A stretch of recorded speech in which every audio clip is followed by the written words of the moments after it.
Hi there. Thanks for downloading, watching, and listening to the Lean Into Artcast show, where a couple of visual storytellers get together and think about various things that go into communicating visually. How to make things, how to plan to make things, how do you maintain making things, how do you arrange your lifestyle to be able to make things. We think hard about this stuff, so you will too. My name is Jerzy Drozd. I am a cartoonist and teaching artist. The other host is... Hello, I am Rob Stenzinger, a user experience and game designer. Good to see you again, Rob. We had a rebroadcast last week, which was episode 121, visual novels with Casey Van Heist, right? Mm-hmm. Yeah. That was a really good one. It's a good one. If you skipped over it or missed it, you should go back and check it out. It's a terrific conversation about writing branching narrative stories, which leads me to news about your upcoming appearance in Ann Arbor, Michigan. Oh yeah, totally. I've got a workshop where we'll be doing some hands-on learning with this app called Twine, which is just this awesome free web-based thing that you can use to make branching narratives. And we're going to think about some fun ways to approach the branching narratives and like get under the hood a little bit of Twine, but it's going to be approachable to all skill levels and just be some fun creative exercises that you can hopefully walk away with a little branching narrative, maybe a funny joke or two. And that's at the Ann Arbor Comic Arts Festival, a2caf.com. It's like a month away in Ann Arbor, Michigan. Free event. Yeah, excited to do it. It's always fun. I mean, if you live anywhere near the area, I mean, I get amazed. So I'm from the Midwest, and like the toward the East Coast, I get a reappreciation of like, gosh, there's so much nearby, right? You don't have to drive hours and hours and hours for so much. So, anyway, so I guess from a middle of the U.S. kind of person, I envy those kind of commutes that aren't as far to go to cool events, because A2CAF is awesome and well worth your visit for all the different free programming and the sort of just the feel of it and the all the different approachable artists that you can meet and their great works. It's a wonderful event. It's fun to be contributing to it in some small way.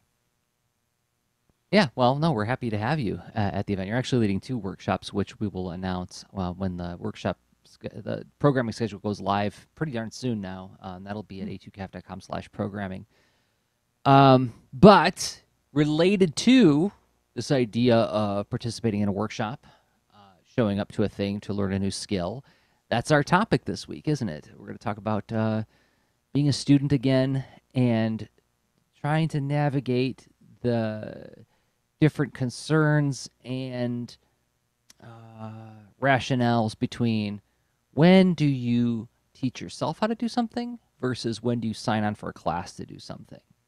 How do you know when to do either, and what are the pros and cons of each? This is a question I get a lot from my students' parents, right? Do they need to go to art school, right? And I have a lot of back-of-the-pocket answers for that, but ultimately depends on the person. But there's other factors in there as well.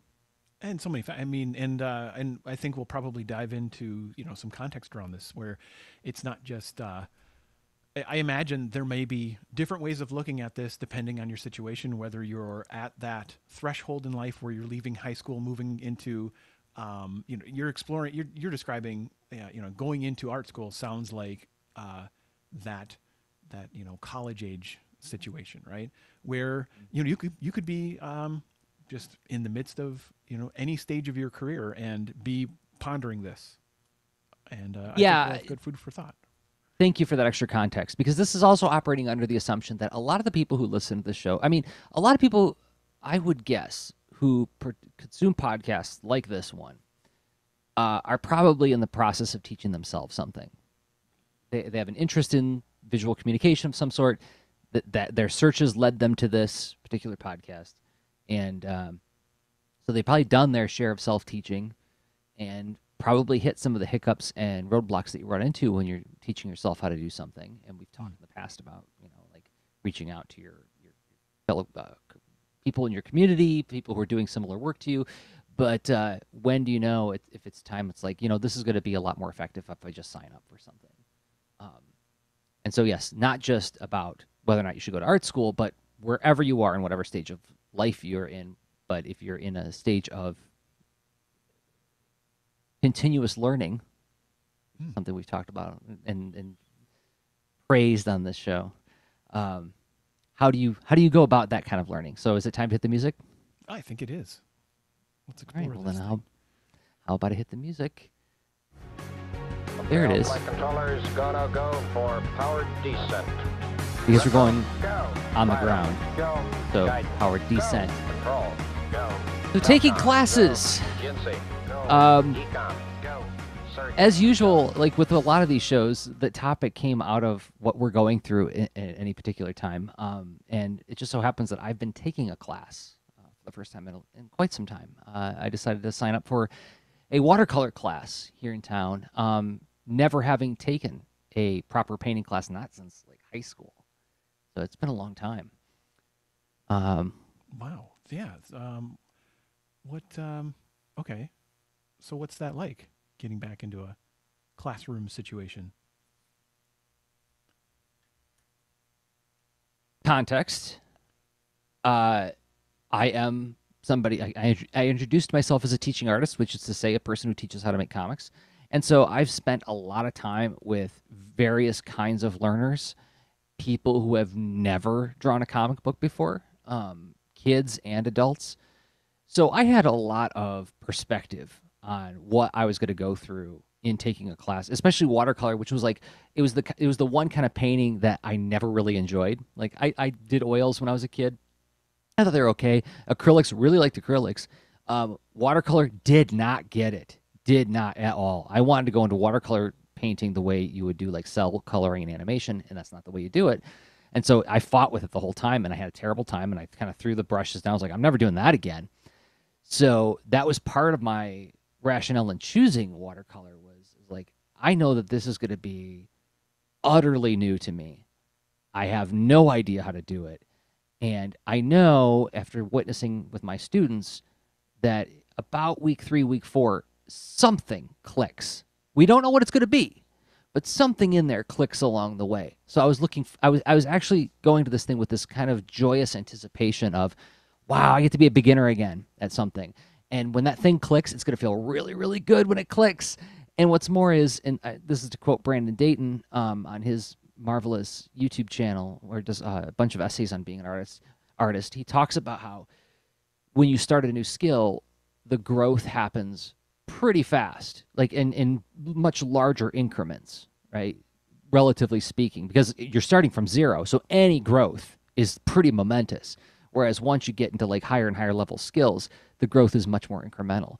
So I was also looking forward to that too, right? Like showing up and being like, oh, I know it's the first things I'm going to do are going to really stink. But when that switch flips, it's going to look significantly better. It's still not going to look great, but it's going to be so much better than what I did the first time, right? Yeah. And what's interesting too, this is I guess it sounds like this is a multiple week study, right? So going 8-week to course, yeah. 8-week course, right? So versus like a workshop, a few hours. Right. I mean that has I mean different things are at stake. Maybe different expectations and level of like what you would want to achieve. I mean, I think my recent structured learning situations that are not like fully self-structured are typically workshops for like just recent years. I look back, and that's what I've dived into. I think maybe there's been a few that have been multiple days, but nothing that's been multiple weeks for some time. Yeah, I think it's been a while. I think, I've gone to like full week long deep courses. One of them was on, what was the name of the course? It was from SANS Network Security, and it was essentially about how to design software to be better, more resilient against hacking. And it was that was a fun course. That was a week long, and it was definitely a deep dive way past my comfort zone. So it was something that I had been working with, but a little bit of what you described. There was definitely let's see what this is going to be like. And I know I will not be fluent at all in the beginning, and even at the end, it's like this is this is really one of those intensive training things where I know I'll take a lot away, but I don't think I would take away like, oh, this is a 101 course, and now I probably could teach my peers this stuff. Right. Yeah. And it's a significant commitment to say like, oh, 2.5 hours a week, I'm going to be at this thing. Right. That is not an insubstantial weeks. Commitment. It switches up your whole, your routine. Absolutely. And I mean, there were ways that I tried to mitigate that commitment by like, well, for one, Ann and I signed up for the class together. So it's like, oh, it's our Friday date night. We're going to go do watercolor painting together, which means that, okay, we got this very structured, specific, committed time to do things together, but it also has other downsides where it's like we caught ourselves competing with one another. Uh-oh. Yeah, right. Like playfully so, but it's like, oh, this is supposed to be more relaxing than this. But what else did it look like? Despite showing up with a perspective and anticipation of this beginner's mindset, which I was really looking forward to, sitting down and doing it is a totally different thing altogether. Sitting down with a canvas, and I'm going to start putting marks on this thing, and these marks are going to be, I have to live with them, unless I want to tear up the paper and keep moving. But this is I felt like a little bit more of a preciousness about it because this is like fancy watercolor paper. This isn't just like the copy paper that I use in my classrooms, So the moment I had the paint loaded up in the brush and I was looking at the canvas, I immediately felt like a stab of fear. Like, oh, that's right, this is real now, right? Like that same kind of fear you feel like when you're cresting a roller coaster. Like, oh, geez. Oh, geez. My glasses are going to fall off and I'm going to be sweaty and my stomach's going to hurt, but I got to put the paint down. And one of my classmates actually, like this is the first week, and my classmates actually leaned in and just like whispered, like, be bold. It's okay. So that's really encouraging. Well, so like, I mean, oh, sure. That's a reminder you're not alone in this. I mean, there you go. That's the classroom is, that's an interesting setting. Cause I mean, you can get private lessons too. That's going to feel different. Yes, absolutely. It will. And we can maybe unpack that in the second half of the show, but yes, like that's an important thing is that I'm in a classroom with a bunch of similarly skilled people, maybe like 8 or 9, and then a very skilled instructor, which as we explore, like what are the pros and cons of self-teaching versus that environment, we can maybe pick at that a little bit, but it made me wonder, like, what was I afraid of in that moment? What was so scary about that? Because I really don't think it was fear of looking foolish in front of these people, because they're all beginners too, I think it was a fear of, wasting time. I want to get the maximum amount out of my money that I paid for this class, Maybe a little bit of just the sense of failure, like, oh, I showed up, I committed, and I don't have anything to show for it, right? There's such a pressure to have something to show for, in quotes, your time on anything. And I think that, again, my experience as a teacher helped me navigate those feelings pretty effectively, in that I've seen this with my students so many times, and I know that there is no such thing as wasted time as long as they really lean into the work, right? And like, yes, this is going to be a failure, but that failure is going to add up to experience that's going to lead to a breakthrough, so you got to do that early failing. So I was able to talk myself out of that pretty okay. But first week, when even the instructor comes over, is like, ooh, that one got away from you, didn't it? That did not feel great. But it didn't feel great in the way that it's like, I know this is part of the process, right? This is part of the deal.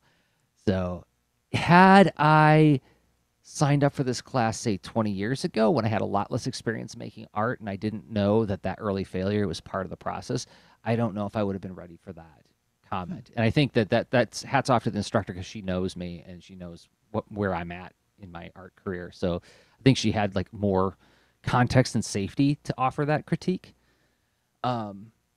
But I think that's worth noting too for the second half of the show, is like, where are you in your comfort with your kind of art, right? But one of the things that was totally out of my, I was really caught off guard by, I knew it was going to be uncomfortable and awkward and difficult to overcome, but I wasn't prepared for how difficult it would be to overcome, is rendering forms in color alone. I'm so dependent. That's a weird word to use. I'm so accustomed to defining shape and contour and depth and weight with mostly lines, right? And yes, using color to augment that, but like the scaffolding is all done with lines. And yes, I was starting these drawings with pencil sketches, but I didn't have the line to depend on, which kind of raised the bar for how well I used color to determine things' contour and its distance and its shape and its depth and so on, and its value. So that first 4 weeks was me just going like, what's even? Go ahead. I'm curious. Like, so what did that look like? So you're notice your these sound like really great takeaways. But along the way, like, what were like the exercises you were doing? Like, what did it look like? You know, showing up to this class. Oh, I mean, were you good like question. painting still lifes in a bowl or? No, it was like mostly we've been doing landscapes based on photographs. So we're given a photograph, and what was the first week? First week was like a mountain range and a sky, and like I saw it, and I was like, I know exactly how I would draw that. It's like this is gonna be a breeze, piece of cake, and then I started working on the sky, and that's where it just ran away from me. I was like, no, this isn't good at all. A couple weeks later, we did one where we had some cityscapes, and she had us do a thumbnail with pastels, a little color thumbnail. It's like, like what am I talking about here? Like maybe 2 inches wide by 1 inch deep. Very tiny thing, which again is like, oh, totally understand the purpose of this. I've done this in my classrooms, right? Or at least I'm inferring where you're going with this. But yes, it helped me distill down, okay, these are the basic color shapes I really need to concern myself with and stop worrying about photorealism and just get the colors on there, right? Last week it was water, and so I was doing a wave, and we were learning some new techniques of blending and so on to get the wave. So yes, painting things that exist in reality without relying on lines. That's So is the course done? Was the waves like the final lesson kind of thing? nope, got a couple more weeks left. Okay. So I'm just in the tail end of the class.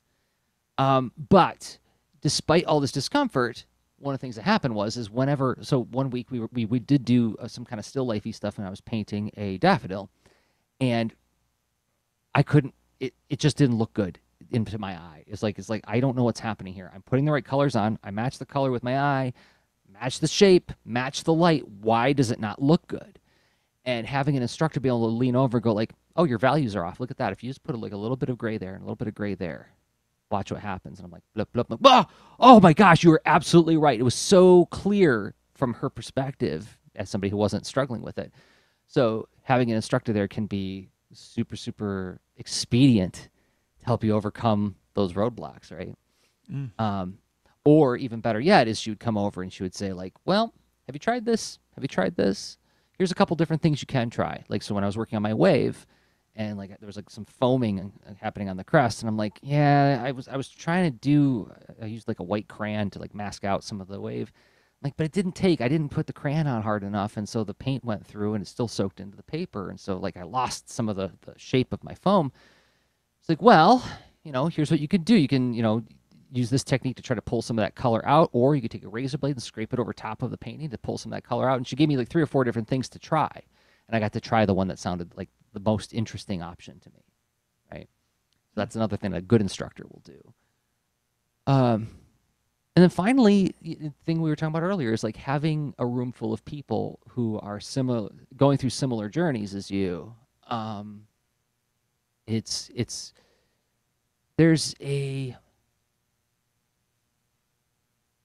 hard to describe.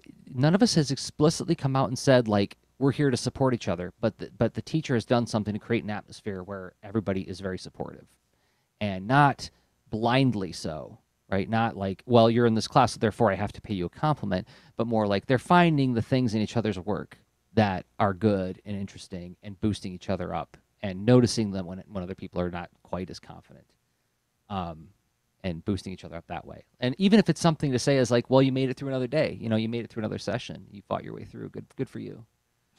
Something as simple as that. That's some powerful mojo, man. being in like when you're struggling on something. Yeah, so that's interesting. That sounds like an atmosphere where, I mean, there is a little bit of, some kind of like peer to peer noticing, conversation connection a little bit, right? Maybe um, it's some kind of mingling. It sounds like, just a little bit at least. Yeah, there's a Okay. little bit because I mean you're getting up out of your seat to go change your water and so on, and plus there's just like a lot of quiet time where everybody's just painting. So Hmm. there's opportunities to like you'll hear somebody going like ugh with their with their canvas, and then that's gonna make people sit up and look up. But also it's like the room is friendly enough that you can get out of your chair and just walk around and look over people's shoulders and see what everybody else is doing. You know. Um, so yeah, so like just having the sense of being in this with somebody else kind of makes a positive difference that you don't get as much when you're struggling by yourself. Yes, I can go to Twitter to be like, oh, this is hard, and maybe I'm gonna get a couple people on Twitter being like, yeah, this is hard, but it's not the same as like being in the room with somebody who's going like, oh, and I'm like, yeah, I know, right?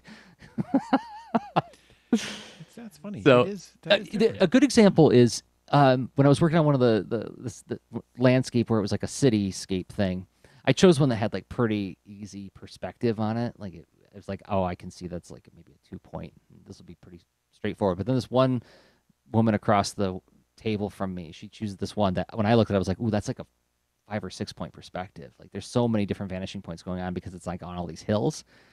But it was shot down a hallway, so it looks like it's a 1 point perspective. But as soon as you start mapping a ruler onto it, you realize, nope, it's not. And so I'm watching this poor woman struggle with this, and I'm like, yeah, I see what's happening there. And then I held up mine. I'm like, look at my roofs are all totally askance of where they should be. And I held up the photograph, just to be like, yep, I'm struggling with the same thing. You're not alone. Like just a simple thing like that, right? Ah,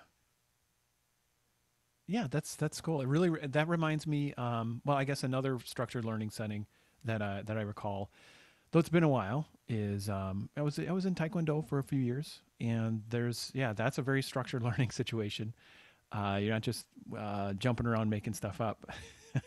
And there's a great encouraged peer-to-peer thing where, I mean, I imagine that in your classroom there probably weren't like different belt ranks, right? But like there's like extra mini feedback loops in among the bigger picture of the main facilitator, Mm-hmm. right? Yep, Where absolutely. like students of different skill levels, just encouraging the ones that are coming up to their skill level. And there's this kind of uh, like being in an environment like that is uh, it has an effect, I think, on everybody, the person doing the encouragement and the person that's receiving it as well. It just Mm-hmm. um, really, it's not, yeah, that really sets the a really a classroom setting apart. That's one of the big things, I think, I because you think can go in so. a lot of places and find like a skillful instructor, one on one, online, whatever. But like that, when they've succeeded in facilitating a whole class of some kind of amount of connection and encouragement, um, that's neat. I Neat thing found a to be a part of. photo. I found a photo of the daffodil. At least I was looking through my photos to try to find one of the paintings I did in class, just for the sake of sharing it on the show. But like, so this is I didn't fix it. It's like I got to this point and I was like, what is going on here? And she's like, oh yeah, your values are all off with your petals in the background. I'm like, oh my gosh, of course they are. The hues are right, the values are wrong. Um. So yeah, just so that I'm not being coy about what I'm creating in this class. Although this is another thing that I think my perspective, having done a lot of this stuff, art stuff over however many years, is that I did feel like I had the freedom to walk into this class and treat it like every assignment was an experiment, right?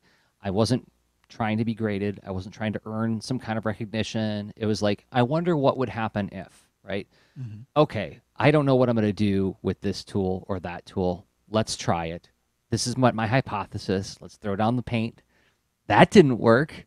Time to reevaluate my hypothesis, that kind of thing. So like when it came to this flower that I was painting, I started when I got to like the part where it started to look all flat to me. I'm like, I don't get it. Why isn't it not popping? I was like, well, maybe if I throw some purple behind it. And you can see that I put strokes around it because I didn't actually Mm-hmm. use masking fluid like I should have. And like a couple people came over and like, well, you really should have like masked out the daffodil and then just put a wash of purple over top and then peel the mask off. I'm like, I know. All I'm trying to do here is just establish some contrast. I'm experimenting. I'm not trying to create a painting that mom is going to put on the fridge, you know. So I feel grateful for that perspective too, is that I was able to engage with the work in a slightly more playful way that way, despite the fact that yes, it was still at times very stressful and frustrating. But yeah, a big difference would be that when I hit the roadblocks, I either had commiseration or I had somebody to present me with knowledgeable next steps. However, the internet is pretty good for that too, right? Can be. But It like can getting be. that dynamic, I mean, you had it's preset up there. So having a thoughtful observation or reaction when you can just turn in your chair and say, "Hey, what do you think of this?" And that's a you know it's a huge advantage of the in-person dynamic. Absolutely. So, Absolutely. but yeah, as you mentioned, but achievable. And in some in some forums, I have not taken part in these, but I've talked with other artists who are very into the sort of art challenge forums, art feedback and critique forums and stuff too, where yeah, those can be amazing from what I've heard and seen secondhand. Great sources of feedback. So are we at the break point to head to the next half and like sort of unpack what like the pros and cons of those two experiences are? Yeah, that sounds good. I think we have a couple of different dimensions to look at this. I'd like to go there, thinking about that, the online versus in-person thing and the formal versus informal, the facilitated versus someone else facilitating versus self-facilitated, or who knows, all kinds of things there. It'd be fun to pull at. Okay, so in a minute and 30 seconds, we're going to talk about all that stuff. Plus, stick around to the end of the show where we have some leaner commentary about our coloring episode from a few episodes back that we're going to dig into as well. Before we do that, we have to thank some people who make this show possible, and those people happen to be the folks who support us on Patreon. Yes, patreon.com/leanintoart is where you can find it. What is it? It's a way for you to give us a monthly upvote. If you believe in us, you believe in the work that we're doing, you can contribute as little as $1 a month to help keep this show going, help make it more sustainable. We want to thank 5 people who've been doing exactly that. First, thank you to Metal Witch Sketchbook Project for believing in us and what we do. We don't have a Twitter handle for you yet to give you a shout out, but if you update your Patreon account with that information, we'll mention it next time. Todd Lozon. You can find Todd on Twitter at Todd, Lauzon. Thank you, Todd. And also Rachel Ross, longtime friend of the show, longtime supporter of the show. You can find Rachel on Twitter at NYC Terrace, Teris. Thank you, Rachel, for believing in us. Chris Watkins. We don't have a Twitter handle for you, but we do appreciate your support. And finally, Yodels Pox at JBombArtist on Twitter. Thank you, Yodels. And if you want to join them, you can go to patreon.com/leanintoart, where we will find all the shows we make, as well as the extra leans, the shows we record only for Patreon supporters. And those posts become an open mic where you can talk about whatever you want in a safe place where only fellow leaders hang out. And we thank everybody who has been supporting us there and interacting with us at patreon.com/leanintoart. Thank you so much. Your support means a lot to us. And that was 1:30. All right. So if anybody's using their podcatcher to like fast forward 30 seconds, if they did it exactly 3 times, they would have bypassed it. Not that you should, but you can. All right. Always important to think about that. Yep. So.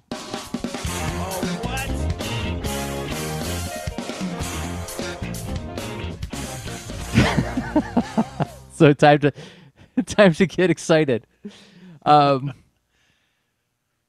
So unpacking the experience, exploring the value of being a student again.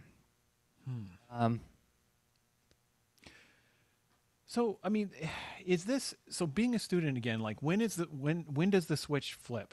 Does it mean that is it a student of someone else's output, or in you know what I mean? Like I feel like there are some folks who okay, like for instance, once you read 2 books from the same source, are you now their student? or was just one enough, or what have you, or is it like the amount of buy-in, or is it a different learning arrangement where there's a little structure and facilitation? Mm. I would let's see. I guess the definition I was operating under Mm-hmm. was trying to either A, improve an existing skill, or B, learn an entirely new skill. So the first one is one where it's like, you know what, I'm going to ink this book on paper because I need to get more practice with slinging the inks and not having the safety net of undo and other digital affordances. Or I'm going to intentionally do a piece that's outside of my comfort zone. I'm going to draw a comic where I have to, set up a lot of perspective shots by hand, something like that. Or maybe even using a whole new tool that I'm going to use mechanical tones on this one, but I'm going to do it on the boards to learn how to use that right. Hand letter. Something where it's like I've got some skills built in that direction. Now I'm just trying to push it a little bit farther. And then, so that's like a certain kind of being a student, right? Or maybe expanding my knowledge base in terms. Well, okay, no. That's the one. The other one I would say is like I'm learning a whole new skill. So I'm going to learn CSS. I'm going to learn, JavaScript. I'm going to learn Japanese, right? Or I'm going to learn how to paint with this certain tool. Something where I would not be able to relay that information to somebody else, right? Okay. That sounds like a handy definition. But I mean, I really could see how that's an individual thing, because So I so think for once I but become a fan of someone's work and I start to sort of like, well, if that person puts out a book again, I'm probably going to just get it, and then one example is in the recent couple of years, Erica Hall of Mule Design. Like she's a writer and a designer and a facilitator and a very skillful person in the field of UX. One of the industry leaders, right? When she put out a book, and she's a UX researcher too. She put out a book called Just Enough Research, which it's one of those a book apart books. So that it's like at the roughly 100 pages and some change thickness, right? And it's fantastic. Nothing wasted. It's an amazing. If you want to get some guidance and context for how could you go about researching and testing your ideas and stuff, it's a fantastic book, right? And then a couple months ago, she releases the book Conversational Design. I've skimmed it and I was just blown away repeatedly and I want to go back through and give it a super thorough read, but also had a lot of like really helpful, honestly, like deeper philosophy and whatnot. Like when you get involved in it can be easy to be cavalier with thinking about how you're throwing. You're going to put a bot into the world and it's going to chat with people and how that is a conversation, but really what is a conversation and digging deeper and stuff. So it's like really deep foundational stuff that designers don't think about every day. Anyway, super blow me away. But at this and with the quality and the brevity, and it's amazing. But this is the case from your categorization where I'm extending something that's already a practice that I'm familiar with, right? right. And I feel like I'm a student in these situations, right? But Yep. let's see. And I certainly wouldn't hesitate to like take a workshop from Erica or someone teaching something similar. But especially Erica Hall. I mean, But if you did, despite the fact that you are clearly demonstrating a ton of respect and would probably feel to a degree like beginner mindset being in that room, there's still certainly a giant bag of experience on your back to help you navigate what she's talking about, right? yeah. I would yeah, but right. what helps is I mean, even if you have a bag of experience on your back, it's that beginner's mindset can it's with you can make new connections with your own backgrounds and practice and accomplishments or situations you've run into by being willing to set it aside and as much as you can see it fresh from this new this this new teacher's perspective, right? Sure. Yeah, But- I'm not trying to argue with you. I'm just trying to help us navigate what are all the different contexts as we talk about this. Yeah, subject. okay. And to make things even more challenging, Troy Shadowing Tronics is in the chat and says, "I wonder where using an instructional show or software falls into this. My initial art improvement began with a TV show called Blitz on Cartooning. I've also used a teaching video in a few books. And yeah, I learned Adobe Illustrator from a series of VHS cassettes back in 1995. Well, I mean, exactly. So, or for instance, like a YouTube channel or a Udemy class, right? Where there's, Right. topics broken down into small learning modules and you watch one at a time and maybe there's interaction, maybe there's not or whatever. But yeah, it's this.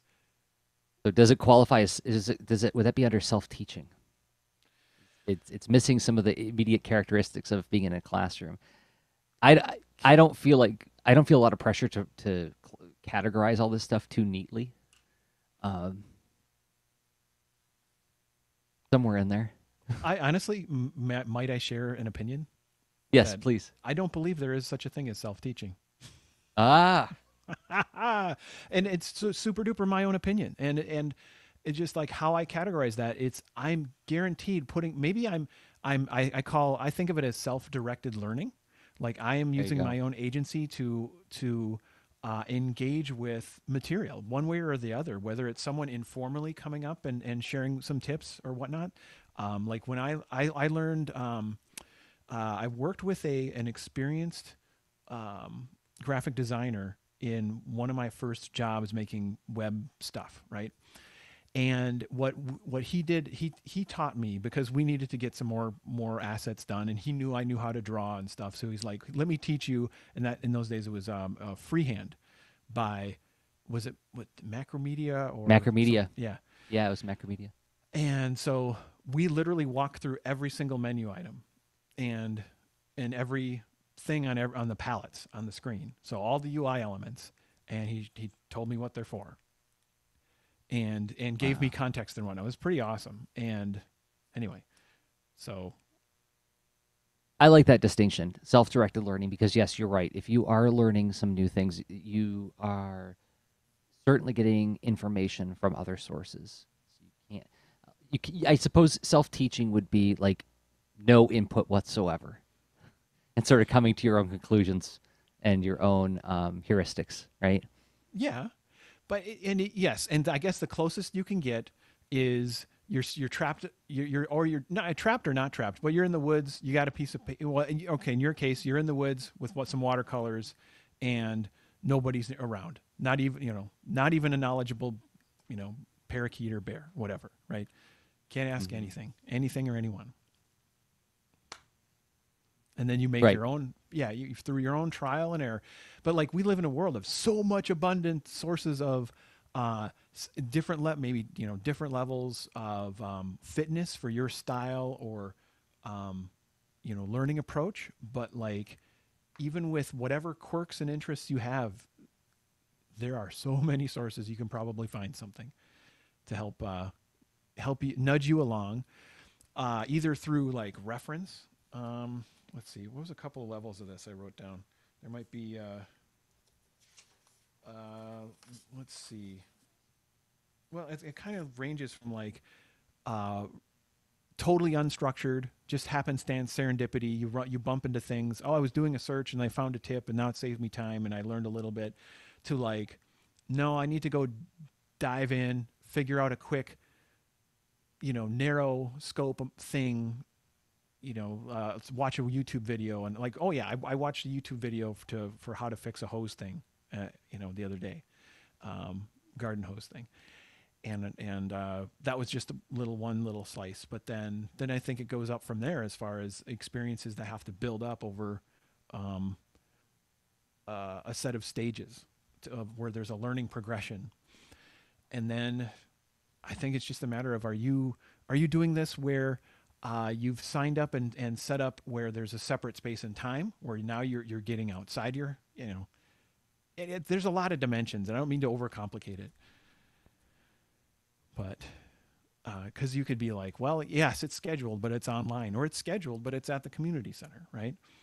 Right. Well, I guess or- that's if we were to like evaluate, like sort of unpack some of the things we we're talking about in the first half of the show, that is one of the things that I think differed in sense of my self-directed learning and taking a class, is that I paid for this class. I had a financial investment in maximizing this resource, right? So it heightened my commitment to showing up. And even if I was tired, I didn't feel like doing it, I still felt compelled to show up and do it. That is one big advantage. Now, I say this as somebody who is very highly motivated to practice his art. So I don't have problems showing up to draw most of the time, even when I don't feel like drawing. But this was something where it was like, it's something where I was continuously failing at. And I think had I not had that financial investment and the commitment to these other people in this room, I'm not sure if I would have seen it all the way through. But that changes the dynamic, right? So that's that's increasing the stakes. So you can increase the stakes through, like you mentioned, a couple different social pressures, financial commitment. You could also, for instance, make a commitment where you're going to do something for a client, and you're like, well, this is something I actually need to brush up on before I know I can execute at this commitment. So now you have that incentive because you promised to deliver something. True. Yeah. Yeah. A lot of different possible pressures. Yeah, but, definitely. But the classroom has, there's so much baked in. I mean, it's a powerful model.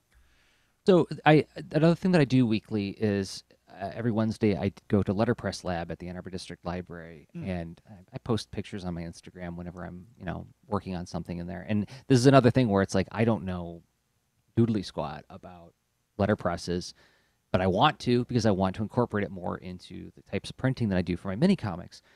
And it's free. It's free to the public, so there's no financial investment. But I have noticed that having gone for several weeks now, relationships are beginning to form.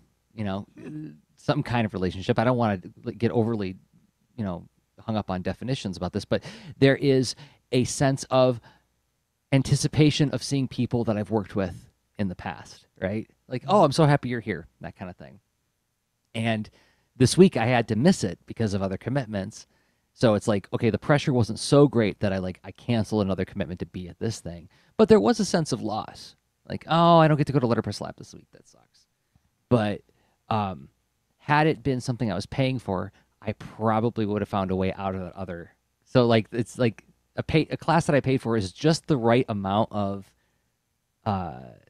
pressures and frictions to keep me in there, no matter what, right?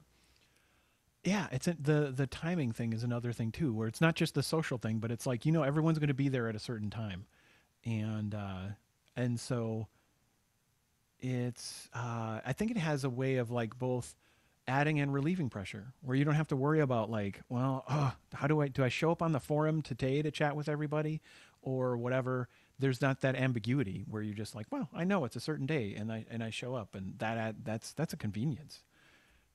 The structure, the yeah.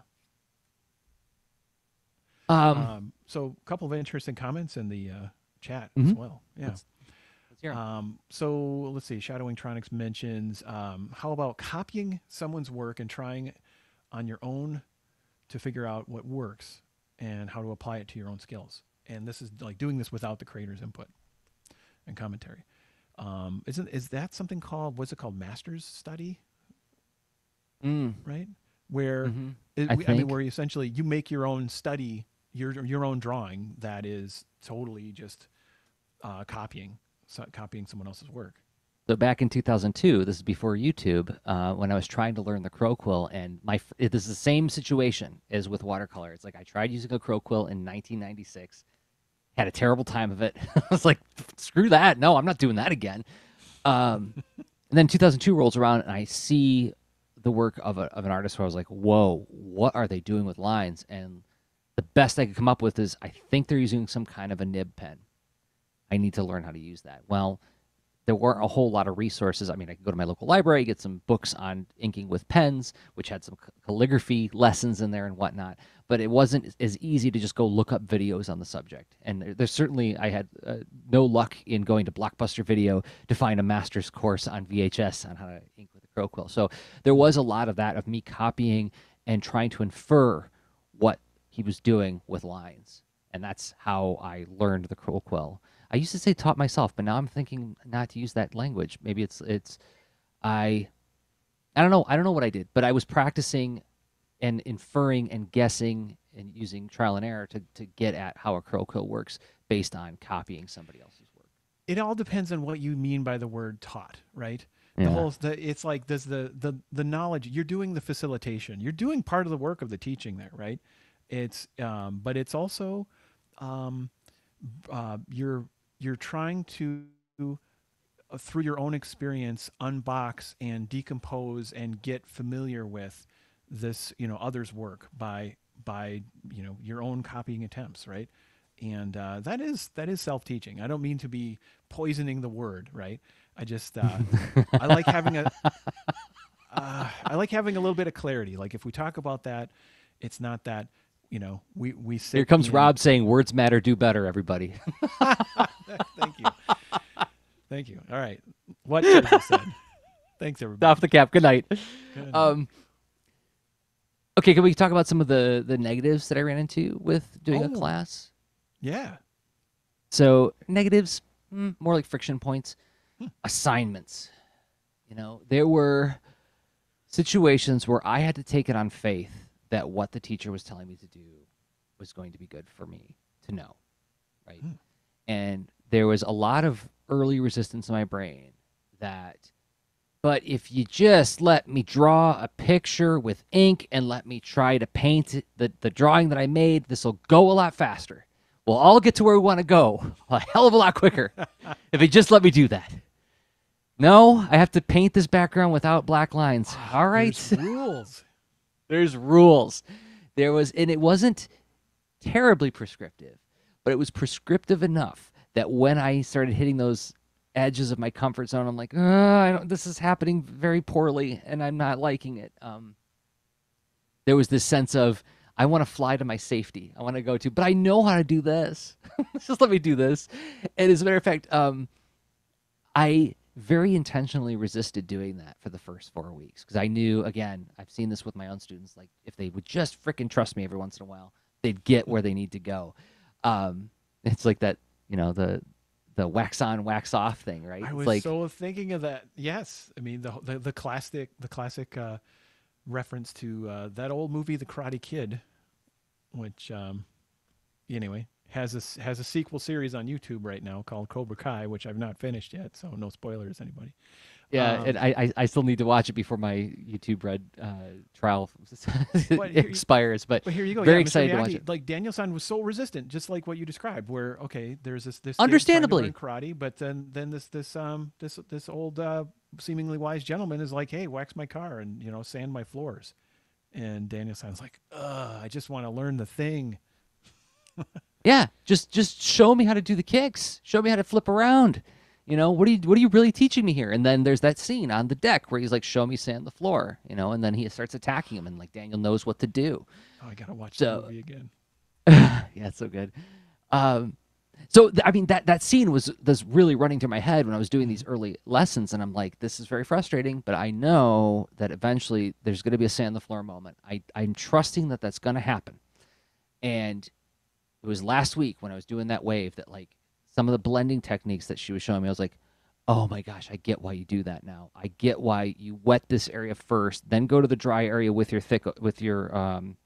dark, your more opaque color, and then blend it into that water area. Then you get a nice smooth blend that helps you render these kinds of contours and forms. Like, I get it. And so the first thing I did was I turned the page sideways, taped it off, and I did a quick drawing of Boulder and Fleet in ink. And I was like, I'm practicing it right now.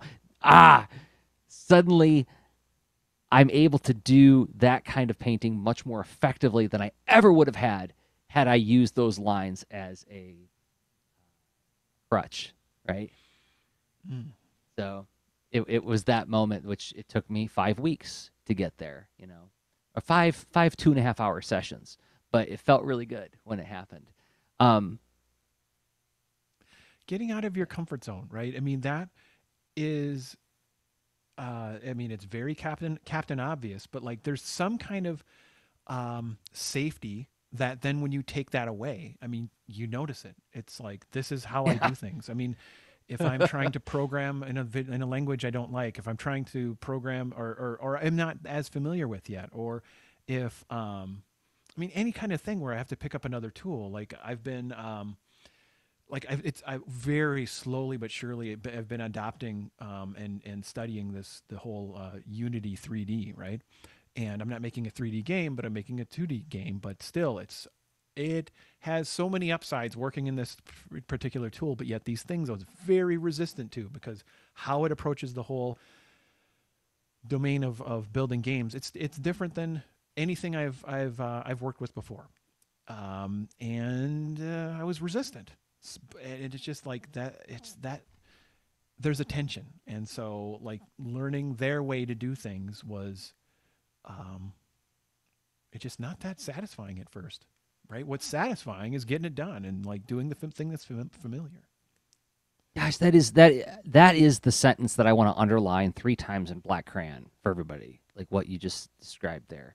Because I think that is one of the parts of learning a new skill that's so hard to overcome is if you're showing up to learn something new, there's a sense of excitement and anticipation and investment that's already driving you to show up, right?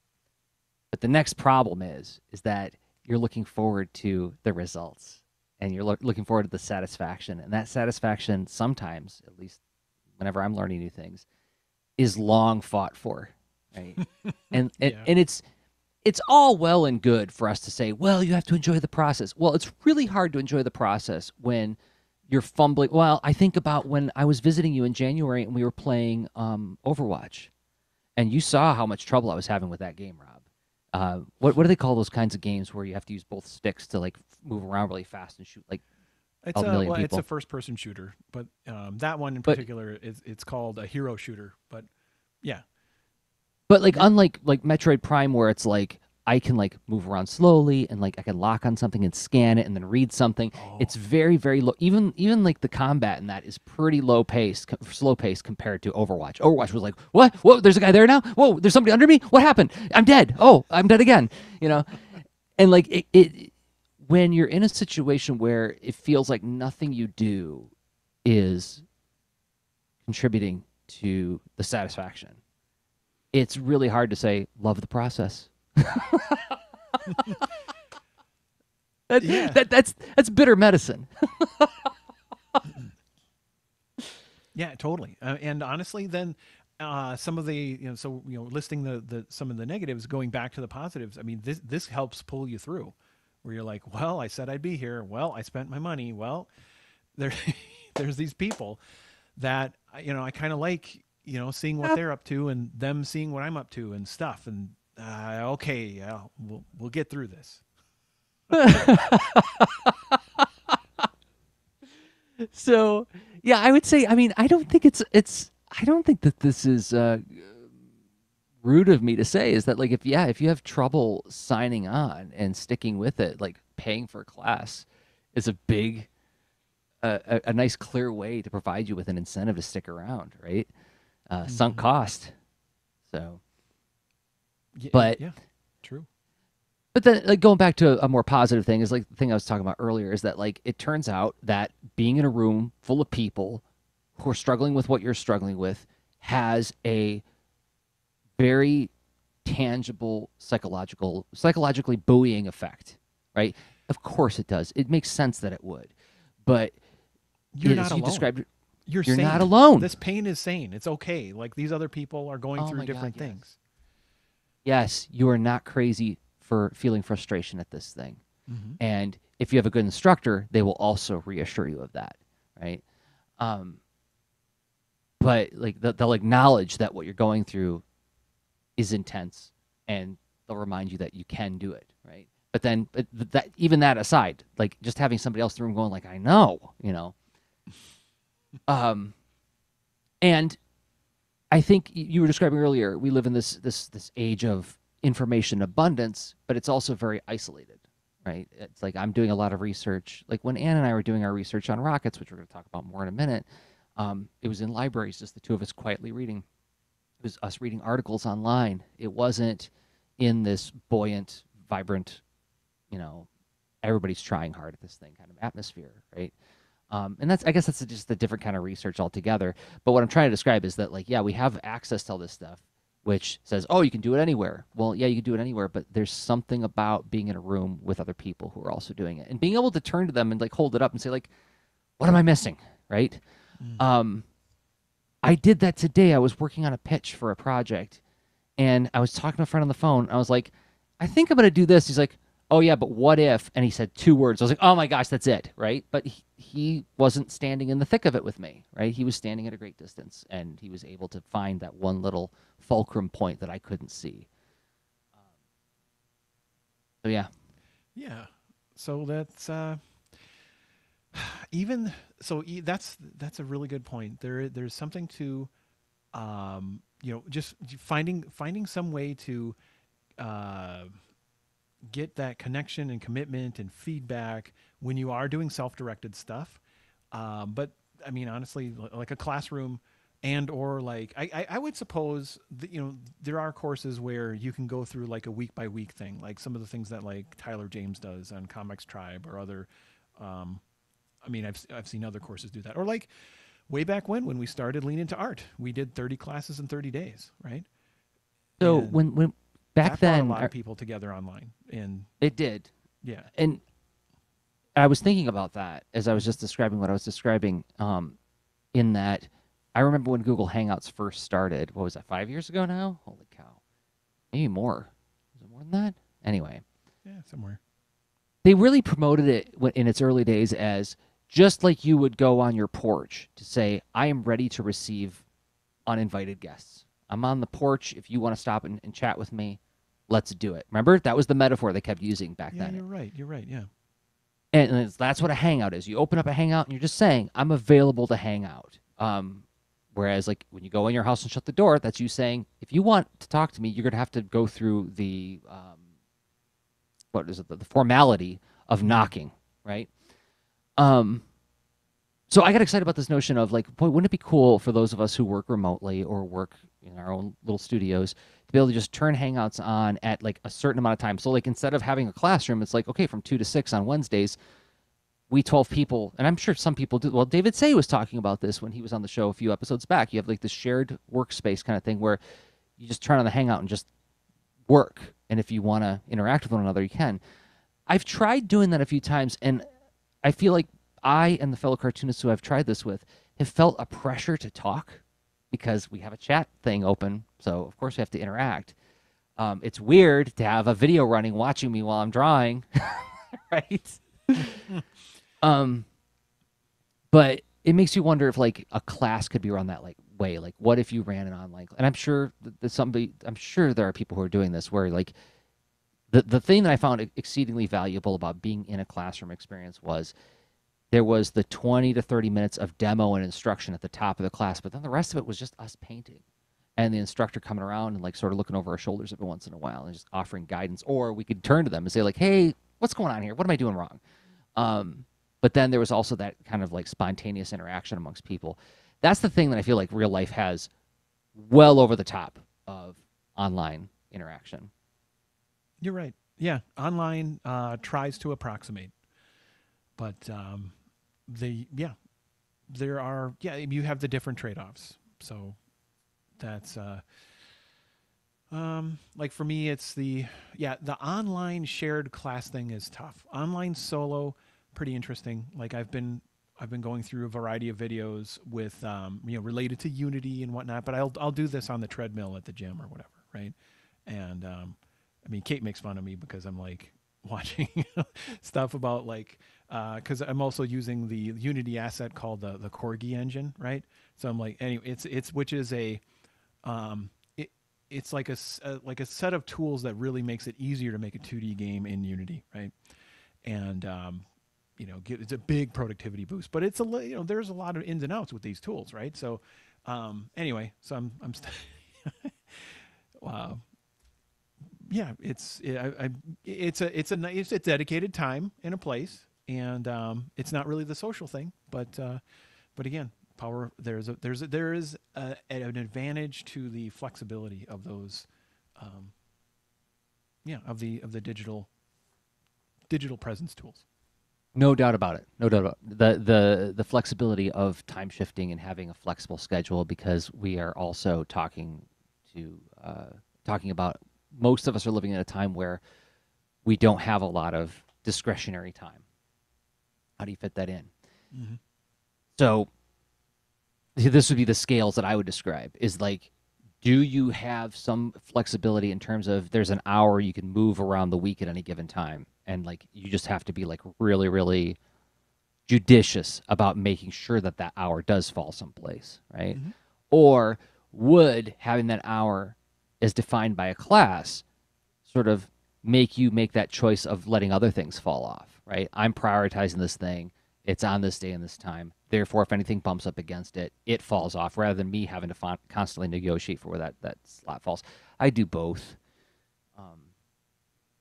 Mm-hmm. But and Well, they I'm both have really their curious. own frictions. Yeah. So okay, so we painted up the different frictions or whatever. So, is I don't know this. I don't think this is too personal or whatever. But like, it's like, why did you end up picking this watercolor class? I mean, was it about the pragmatic aspect of this is a technique I want to employ on a future project, or was Mm-hmm. it something else?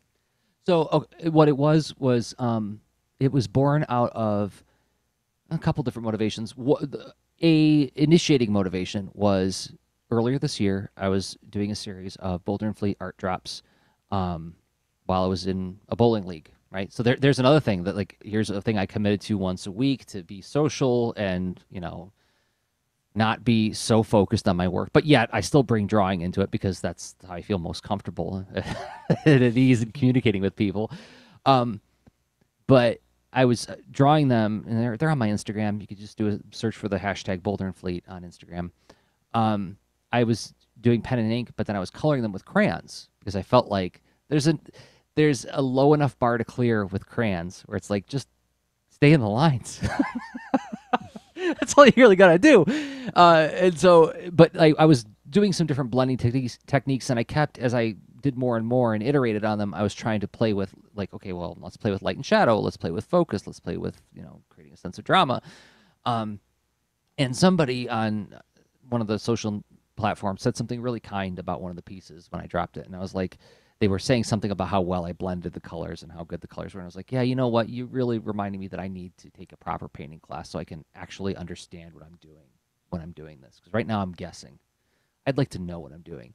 So when I took so when I saw that class come up, there was that motivation. But then there was also the whole, my wife and I are leading busy lives. We are split in a lot of different directions. So I was like, wouldn't it be nice if we had like a couple hours a week where it's just us doing something for us? And so it was introducing that into our lives was another part of it. But the instructor in the very first week asked us, like, what do you hope to get out of this class? And I said, I want to improve my understanding of color theory through a medium that I'm utterly unfamiliar with. I want to level up my sense of how color works by wrestling this alligator called watercolor. Will I use it on future projects? You betcha. But that wasn't, I don't know what yet. I don't know what it'll be. So it'll just be, maybe it'll be I go back to doing digital, but I have a clear understanding of how it works. Or maybe the art drops that I do in the future won't be crayon, they'll be watercolor. I don't know. But I probably will use it on something. Okay. That That's cool. I mean, because that's one of the things where I'm like, I don't know. Like I can see either being the being that sweet draw to say like this is it's time to take a class, right? Because I Yeah, want that feeling of the beginner, and or I want to hey I really have to level up on this thing because I really want to use it soon, right? Or you yeah. know, It was more the former than the latter for me. It was the okay, excitement about being a beginner again. That was really I was really looking forward to. Um, but there was also a sense of I want to introduce more practice into my life. Something where because like so much of what I make has some kind of utility to it, right? Which I think we both have that trigger where we really if we know it's useful to somebody, man, we'll show up and do it. Um, but like even the Boulder and Fleet art drops, there's a utility to that too, right? Like I'm trying to delight a stranger somehow, right? hmm It's not just throwaway experiment. So sort of like your the sketch a day thing that you did, the unblocking. unblocking that you did hmm for like a whole year, right? I wanted to just do Yeah, something like that too. yeah, I miss it. I'm starting to miss it more and more. Who knows? But yeah, but It's I mean, practice. Yeah, practice has a huge value just on its own. yeah, yeah, and I think I need to do next. I need to do more life drawing. I haven't done that in a long Hmm. time. Going back and working with pieces of charcoal and trying to do like a quick gesture, stuff like that. But anyway, but yeah, I think we walked around a lot of different motivations today. So I think I we think we did. okay. So is it time for final thought?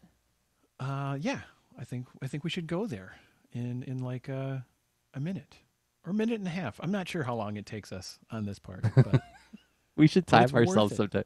I don't have a music bed to play along with it to time us. Actually, I do, but I keep forgetting to use it. So how about I go with? Oh, it's right here. It's 1 minute and 34 seconds. Let's see if we can keep up or stay within the boundaries on this. Okay.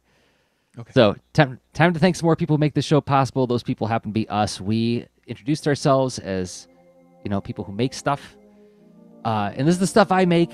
Science Comics Rockets coming out June 12th. It now has a website, sciencecomicsrockets.com, and that will take you to information about the book as well as the tour that we're doing this year. Let me turn that music down just a tiny bit. That's a little loud. So what is it about? It's a comics documentary about the history and science of rockets, how rockets work, what makes them go, and who are the people who did different kinds of innovations to get us into outer space and beyond. And ScienceComicsRockets.com is the website, and there you will find all of our upcoming appearances where Ann and I are going to be doing workshops, free workshops, and book signings. And if you click the link at the bottom of the webpage, it'll take you to the Macmillan site where you can read oh, it's not loading. Crying out loud. Oh, well, it'll take you to a page where you can read a 8-page preview of the book. An 8-page So preview. It's a fantastic book, and it's got all these animals meeting people from history who have just invented the I don't know, like the whole pursuit and science of rockets, right? that's right. How I animals were think involved in I rocket think that history. music was drowning out some of the pitch. Yeah, that was too loud. I needed to dial that back. And plus, I need to shut it off anyway because I realize now why we don't use music in this section because I'm gonna play the game that you made, Now and we're we're gonna need to hear that. Yeah. here we go. Oh, that's way too loud. Oh, I can't control the volume on this, Rob. Okay, so this okay. I'll just stop playing. You can just talk about the game. Fair You go enough. back So to another episode. We had a bunch of sound issues at the top of this episode, and I guess I didn't solve them properly because I thought I would be able to turn the volume down, oh, but I couldn't. not a So problem. So just a little blurb here for a game that I make called This Panda Needs You, and it's a really mellow puzzle game that it's meant for all ages. Initially designed for just the little ones who are getting into using a tablet and getting into pattern matching and shape recognition and color and whatnot. Because well, those are handy skills. And then it's also very mellow, where you've got this little panda, cute cute panda sees these puzzles in this little bamboo forest. Everything's great till a cloud comes along and, well, mixes up everything. The puzzle's all over the place. So now it's up to you to help this little panda put things back together. And as you do it and you make progress getting those shapes stacked to the way they should be, the panda dances and celebrates and is very happy for your help. And then is off to another puzzle. There's like over 50 of them. And you can play this on your iPhone and iPad and Android phones and tablets. So it's like all sorts of form factors on the touch interfaces, including Windows. Works great on like Windows 10 tablets and whatnot. And then it also works great with the mouse on your Mac. You can get the Mac and Windows version at itch.io and search for This Panda Needs You. And you can get the other versions in your platform's app store. Just search for This Panda Needs You. And if you do purchase it, please give it a review on whatever platform you purchased it. That helps more people find the game.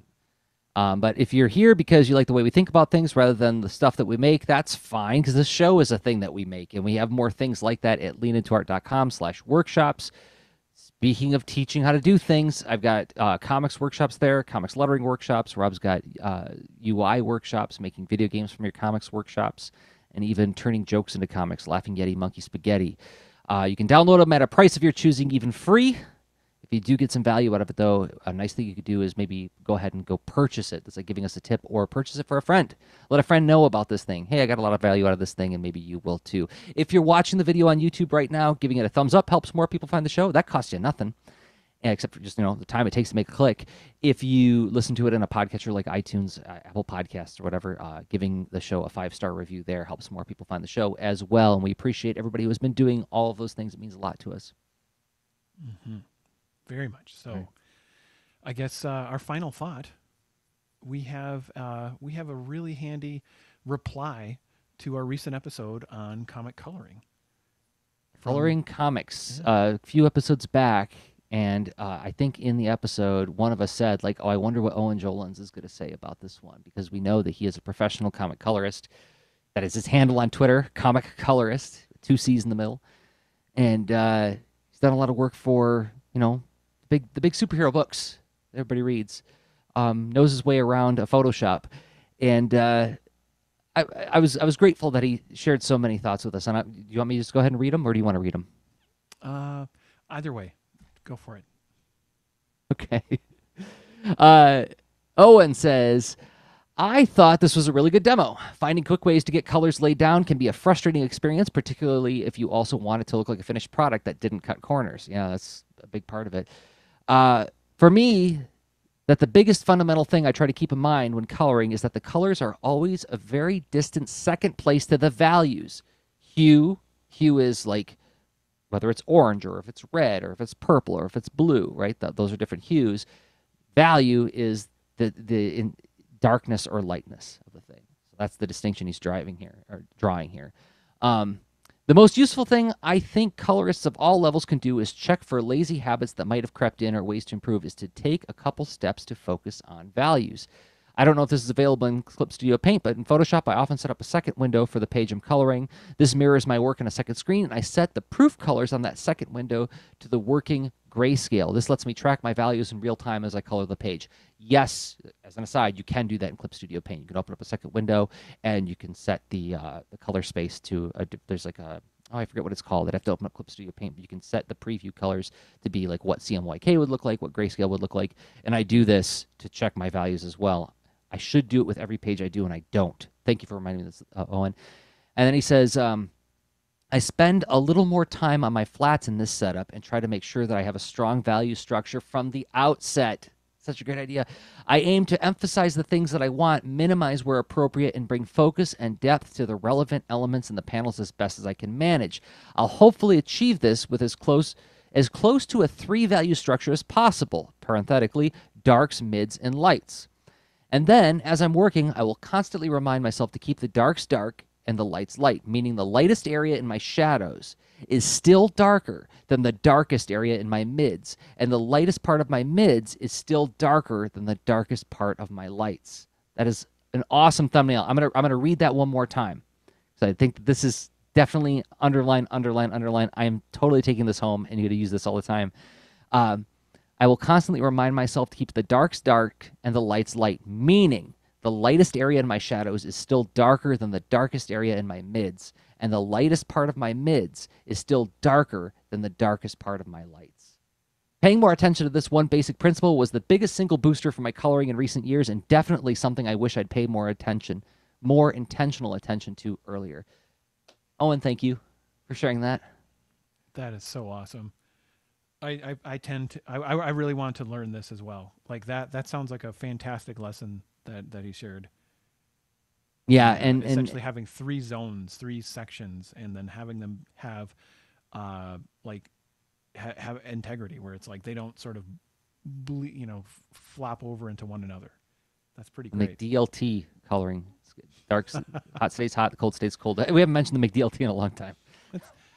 Yes, good to. Yeah. We gotta fly that flag of our age every once in a while. You deserve a break today at McDonald's. But yeah, and also like using a grayscale version of the page at the flats level. Another way to do that is you can also create an adjustment layer, both in Photoshop and Clip Studio Paint, and you use a hue, saturation, luminosity, color adjustment layer, and just turn the saturation all the way down to 0, and that will give you a preview of what your image looks like in black and white. Now, with Boulder and Fleet, I did that a lot with the color story I did a couple years ago, and I would toggle that on and off. But I was doing it at the rendering stage, and I should have been doing it at the flatting stage. That's a great tip from Owen. Rob, did we do a podcast? I think we did. It was a lot of fun. Thank you, Jerzy. Thank you, Rob. If everybody enjoyed this, please remember to subscribe to the channel, or give it a thumbs up, tell a friend about it. We do the show every Thursday at 10 p.m. Eastern Time, 9 p.m. Central, streamed live on YouTube, and then collected as a podcast later at patreon.com/leanintoart. More social media stuff is on the way. And until next time, I have been Jerzy Drozd of leanintoart.com and Jerzy Drozd on Instagram. And I've been Rob Stenzinger of leanintoart.com and Rob Stenzinger on Instagram. Okay, bye. Show notes for this episode can be found at leanintoart.com. You can also follow us on Twitter at the user leanintoart, and you can reach us via email at leanintoart@gmail.com. And remember, leaners aren't wieners. Thanks for listening.